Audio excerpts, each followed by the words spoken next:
Hi friend, welcome to my our channel. ఈరోజు మీ ముందుకు సరికొత్త వీడియోతో అయితే వచ్చాను. అదేంటిదంటే మన తెలంగాణలోని రెండవ దక్షిణ కాశీగా పిలువబడే ధర్మపురి గోదావరి ఈ వేసవి కాలంలో ఎలా ఉంటుందో మీకు చూపించబోతున్నాను. చూడండి. మీరు చూసినట్టయితే గోదావరి ఈ వర్షాకాలం నిండుగా ప్రవహించే గోదావరి ఈ వేసవి కాలంలో నీరు మొత్తం ఇంకిపోయి ఒక ఎడారిలాగా కనిపిస్తుంది. చూడండి, మనకు ముందర కనబడుతున్న మొత్తం ఇసుకనే. నీళ్ళైతే మొత్తం చాలా చాలా తక్కువైనాయి. చిన్న చిన్న పాయలుగా వాటర్ ప్రవహిస్తుంది. చూడండి, మొత్తం బండరాళ్ళు అనేవి బయటికి వెళ్ళినాయి. చూడడానికి మొత్తం ఒక ఎడారిలాగా కనిపిస్తుంది. ముంగడ ఎక్కడ చూసినా కానీ ఇసుక.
మేమైతే గోదావరి నది మధ్యలోకి అయితే వచ్చేసినాం. చూడండి, ఎందుకంటే మధ్యలో ఒక్కటే పాయ వాటర్ ఉన్నాయి. కడమ అంతా ఎండిపోయింది. చిన్న చిన్న వాటర్ ఎక్కడెక్కడ ఇంకిపోయినాయి. చూడండి, మొత్తం ఇసుకనే. ఎక్కడ చూసిన బండరాలు. ఈ ముంగడు కనపడేది అది బ్రహ్మగుండం. అందులో మాత్రం నీళ్ళు ఎక్కువగా ఉంటాయి. చాలా లోతుగా ఉంటుంది. అందులో స్నానం చేయకూడదు, ఎందుకంటే చాలా భయంకరంగా ఉంటుంది. లోతు మాత్రం చాలా ఎక్కువ ఉంటుంది కాబట్టి ఎప్పుడు స్నానం చేయకూడదు.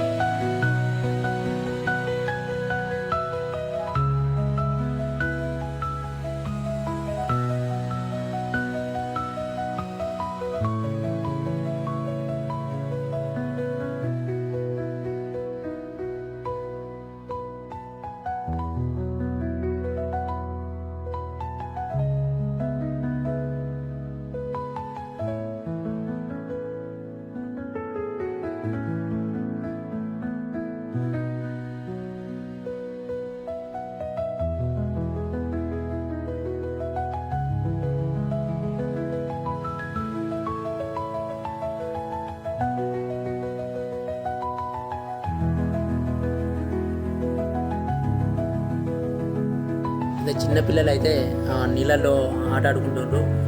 చేపలు పట్టడం కానీ, ఆ డబ్బాతో కానీ. ఎందుకంటే సరదాగా సాయంత్రం చల్లగా ఉంటుంది కాబట్టి చాలామంది గోదావరికి అయితే వచ్చేసినారు. సాయంత్రం కూడా ఇప్పుడు దాదాపు టైం 5 గంటలు కావస్తుంది.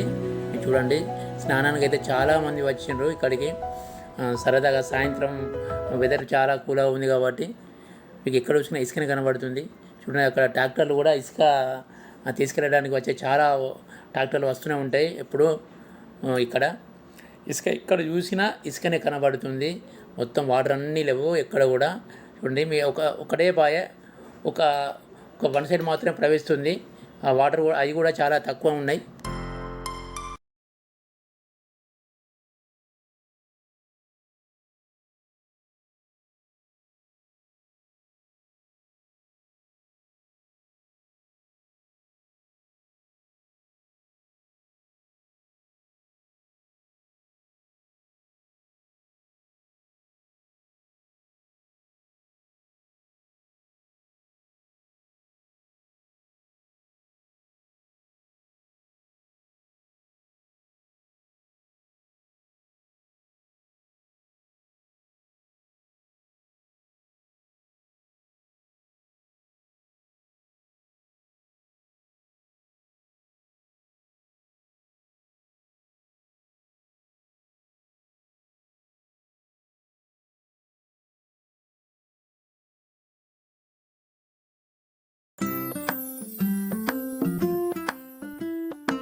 కూర్చుండిపోయాము కబుర్లు చెప్పుకుంటూ.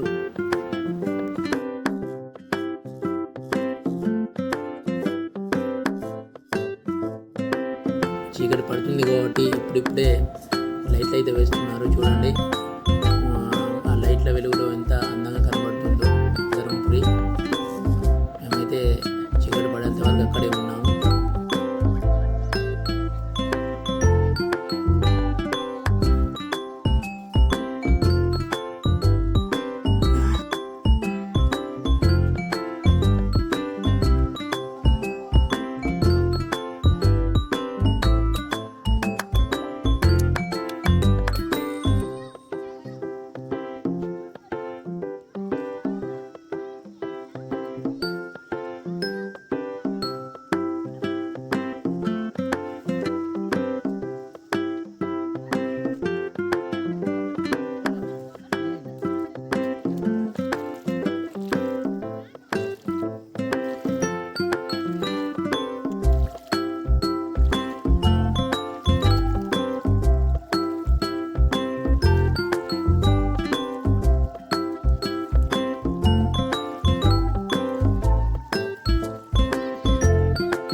చికెన్ సరికి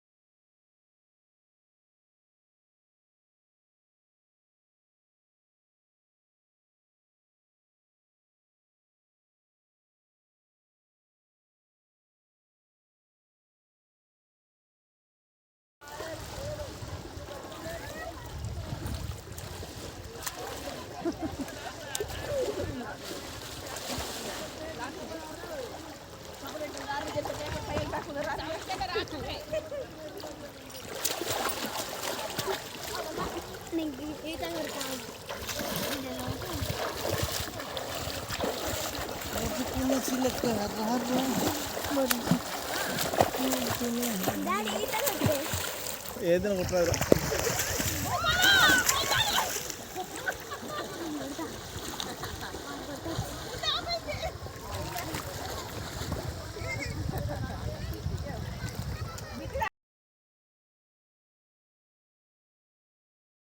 మొత్తం చీకటి అయితే అయిపోయింది. మేమైతే ఇంటికి వెళ్ళిపోతున్నాము. మీ వీడియో నచ్చినట్టయితే షేర్ చేయండి, లైక్ చేయండి, సబ్స్క్రైబ్ మాత్రం చేయడం మర్చిపోకండి.